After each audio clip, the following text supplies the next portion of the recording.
공부하는 개미의 주식사냥 일지. 안녕하세요. 사냥개미입니다. 오늘은 페노션이라는 회사의 주식에 대해서 알아보는 시간 가져보겠습니다. 페노션은 해상운송업에서 유명한 회사이기도 하죠. 한진해운, 현대상선과 함께 해운업체 빅3로 불리기도 했습니다. 원래는 STX 페노션이었지만 2013년 11월에 기업 회생 절차를 거쳐서 페노션 주식회사로 사명이 변경이 되었고요. 2015년 5월에 하림그룹에 인수되면서 현재의 모습을 갖추게 된 역사가 있는 회사죠. 자, 여러분 혹시 2021년에 가장 핫했던 주식 어떤 게 생각나시나요? 저는 굳이 하나를 꼽자면 HMM이 생각이 납니다. 다들 흠슬라라고도 했었죠. 제 주변에서도 흠으로 돈을 꽤 번 분들이 계셨었어요. 저는 얼마 못 벌어서 상당히 아쉬웠던 기억이 아직도 생생합니다. 자, 2021년 1월 4일에 종가가 16,550원이었는데 2021년 5월 27일에 종가가 56,600원으로 마무리가 됐습니다. 4개월 반 만에 약 200% 넘게 상승을 했던 거였죠. 자, 본론으로 돌아와서 어쨌든 오늘 드리고 싶은 말씀이 바로 이 해상 운송 업종 주식들이 이제 저점을 다지고 반등하기 위한 모멘텀을 모아가고 있다라는 말씀을 드리려고 하는 겁니다. 우선 해상 운송 업종을 보시려면 크게 두 가지로 나누어 보셔야 합니다. 하나는 벌크선, 또 하나는 컨테이너선이죠. 자, 벌크선은 쉽게 말씀드리면 컨테이너로 하나하나 나누지 않고 한 번에 포장하지 않고 벌크로 물건을 싣는 배를 말해요.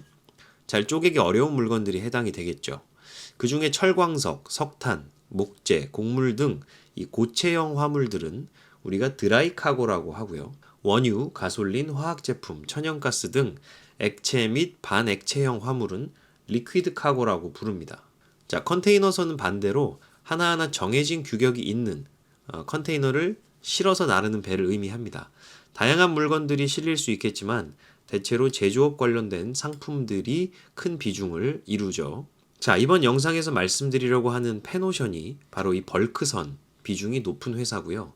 HMM 같은 경우는 컨테이너선의 비중이 높은 회사입니다. 그런데 HMM도 다시 주목하고 있긴 하지만 제가 굳이 페노션을 먼저 언급드리는 이유는 벌크선과 관련된 해상 운임 지수가 굉장히 빠른 속도로 상승하고 있기 때문입니다. BDI라고 하는 지수가 있습니다. 발틱 운임 지수라고 부르기도 하고요. 참고로 이 지수는 석탄, 철광석, 시멘트, 곡물, 원유 등 원재재를 싣고 26개 주요 해상 운송 경로를 지나는 15,000톤급 이상의 선박 화물 운임을 기준으로 산정되는 지수입니다. 그리고 1985년 1월 4일을 기준으로 그때를 1000으로 잡고 현재까지 측정을 하고 있어요. 자, 그래프를 보시면 2023년 2월 중순을 기점으로 굉장히 빠른 속도로 발틱 운임 지수가 반등하고 있는 모습이 보입니다. 2월 중순에 약 600m로 떨어졌던 이 지수가 한 2개월 만에 1500 수준까지 와 있습니다. 자, 그리고 최근 몇 년을 보면 벌크선 물동량과 운임에 가장 큰 영향을 미치는 나라는 중국이라고 볼 수 있어요. 최근에 중국과 호주의 무역 분쟁이 있었습니다.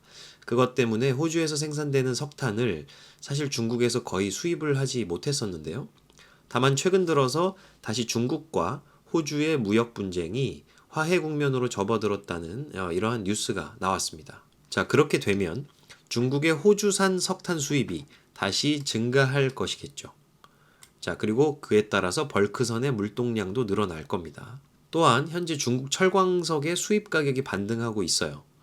중국의 리오프닝에 따라서 얼마나 자국 산업이 활성화될는지는 지켜봐야 할 문제이긴 합니다만 산업의 가장 기저에 깔려있는 원자재 가격들이 꿈틀거리고 철광석 그리고 석탄 수입 물동량이 늘어나게 되는 것은 큰 그림에서 봤을 때는 해상 운임에는 긍정적인 이슈가 될 수 있다는 것이죠.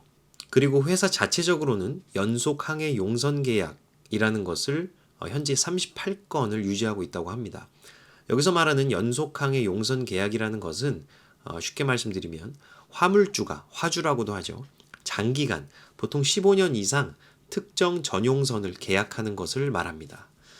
이 다트에서 보시면 매출 및 수주 상황 메뉴에 이 주요 매출처와 판매 전략 쪽을 보실 수 있는데 주요 매출처로는 포스코, 현대글로비스, 한국남동발전, 한국남부발전 등 한국전력 산하에 있는 회사들, 세계 최대 철광석 업체인 발레, 브라질 펄프 생산업체 수자노 등 네, 이러한 업체들과 장기 화물 운송 계약을 오랜 신뢰를 바탕으로 계속하고 있다라는 이야기가 나옵니다. 자, 이러한 장기 연속항해 계약은 안정적인 고객층이 확보되었다는 점, 또한 최소 물량이 보장된 계약이라는 점, 주요 변동비라고 할 수 있는 연료비가 유가 할증료를 통해서 상당 부분 상쇄될 수 있다는 점에서 이 BDI 지수가 하락해서 운임이 떨어지더라도 안정적인 수익성을 확보할 수 있어서 회사에는 좋은 측면이 있다라는 점입니다. 자, 다음으로는 회사의 재무 구조를 우리가 한번 살펴보겠습니다.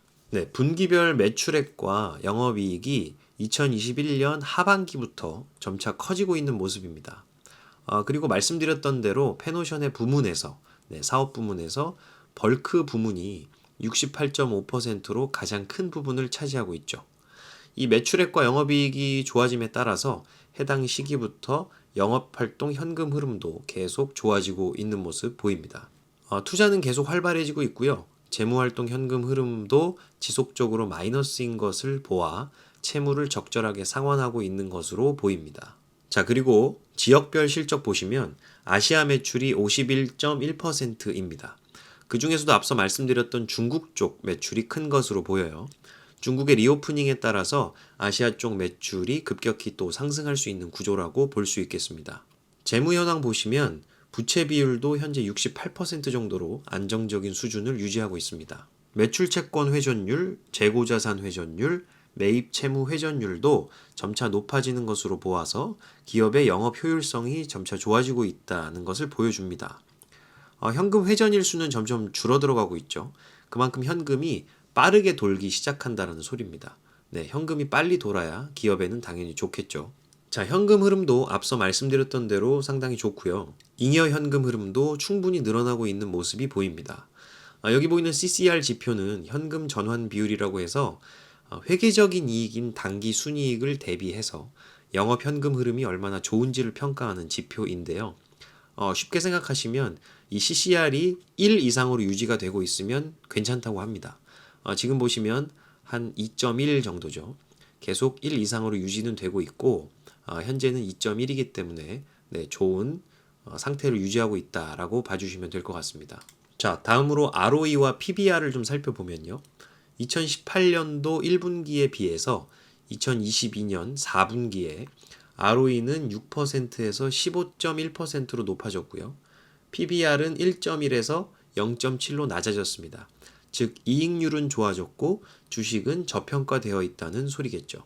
자, 마지막으로 밴드 지표들 보시면 PBR 밴드, PSR 밴드, PER 밴드, POR 밴드, PFCFR 밴드까지 모두 다 이 밴드 하단에 이렇게 주가가 들어와 있음이 보이시죠? 상당히 주가가 저평가되어 있는 상태임을 직관적으로 알 수 있습니다. 자, 이상으로 해서 재무적인 부분까지 한번 쭉 정리를 해보았습니다. 페노션이라는 회사 어떠셨나요? 저는 충분히 매력 있는 회사라고 생각을 하고요.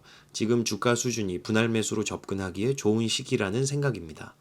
다음 2편에서 말씀을 드릴 수급적인 부분과 기술적인 부분도 상당히 매력적이라는 말씀 미리 드리겠습니다. 외국인 투자자들의 수급이 최근 들어 상당히 들어오고 있어요. 그 이야기는 2편 영상에서 더 자세히 말씀드리도록 하겠습니다. 자, 페노션 관심 종목 꼭 등록해 놓으시고요. 미리 분할 매수로 마음에 드시는 분들은 접근하시는 것 추천드리겠습니다. 이번 영상 여기까지고요. 도움되셨다면 구독과 좋아요, 알림 설정 부탁드리겠습니다. 지금까지 사냥개미였습니다. 감사합니다.